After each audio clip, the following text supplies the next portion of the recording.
Okay, the market's come off a little bit. We're up about 54 points. We were up almost 70 points early on.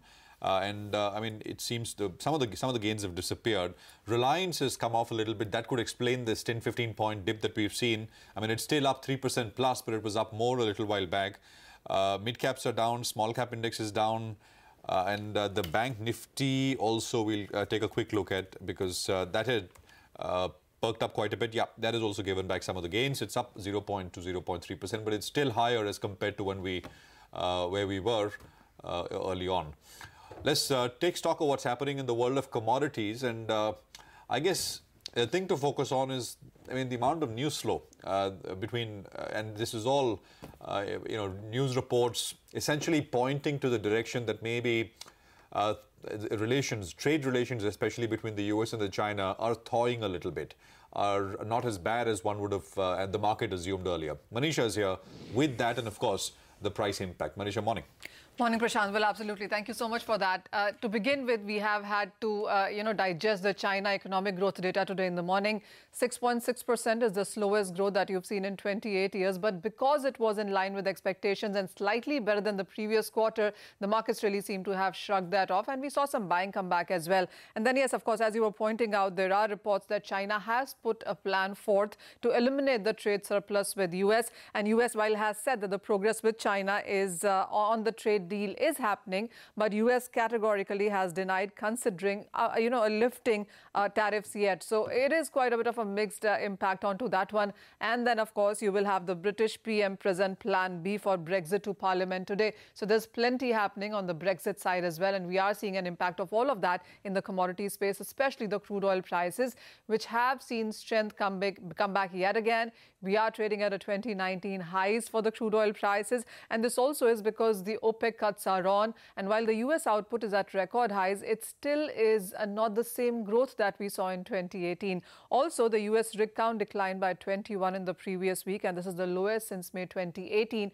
So as you can see, there are stronger fundamentals supporting the prices rather than bearish. And that's the reason we have seen gains yet again for a third straight week come in for the crude oil prices.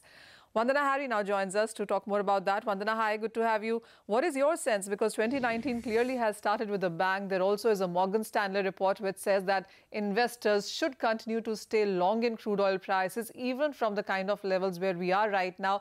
How much of more bullishness, upside in prices are you expecting? Hi, Manisha, and thanks for having me back on your show. I think you summarized the market developments rather nicely just now. The US-China trade war has been at the center of the financial markets turmoil and investor concerns over global economic growth as well as global oil demand growth in 2019. And a bunch of developments last week, I think Paul pointed to the US and China both under pressure, as had been expected, both Trump and Xi Jinping under pressure to, make this work. Otherwise, they have to suffer the consequences of an economic slowdown in their respective countries and probably globally. Now, whether we don't know, as you mentioned, how much truth there is because we have to depend on the media reports. One of them saying that the U.S. was planning to offer scrapping all the tariffs in the upcoming talks at the end of this month. And the other big report on Friday was that China is considering is actually going to offer ways to increase U.S. imports, goods of U.S. imports, to make right the deficit.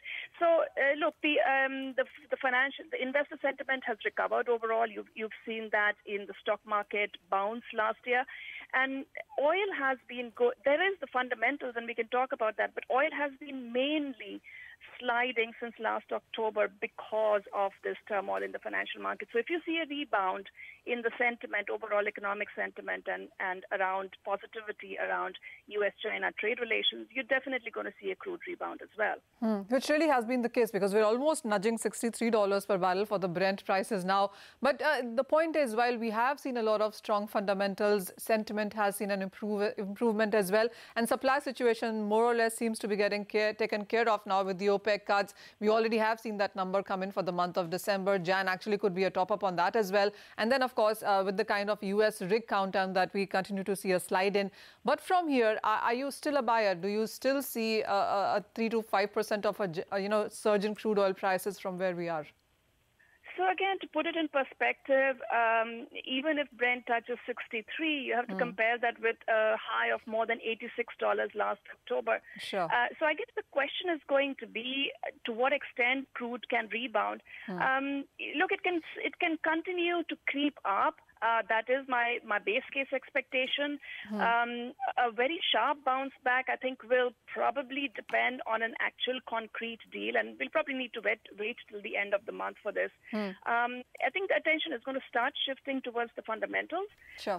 The OPEC, non-OPEC cuts are going to, the market is believing in them. They are going to start mopping up the surplus in the market.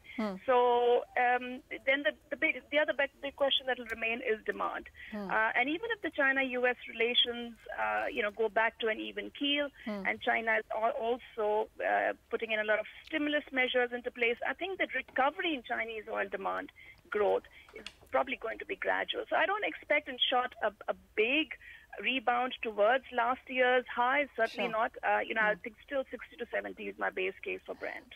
All right, so holding 60 is going to be good. Also, an important other number was that China refining of crude is at record highs in 2018. So even as the demand hasn't been so strong, the U.S. refinery, in sense of crude refinery, has been at record highs. So that's yet another number which has been supportive.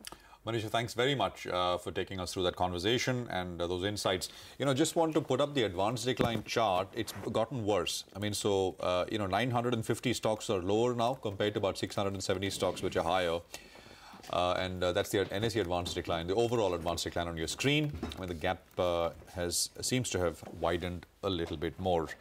And we can talk about individual stocks, etc. in a bit. And we'll do that. We'll come back. Ashwini Gujral will be with us. We take stock of the market, get you some more trades. That's coming up on the other side.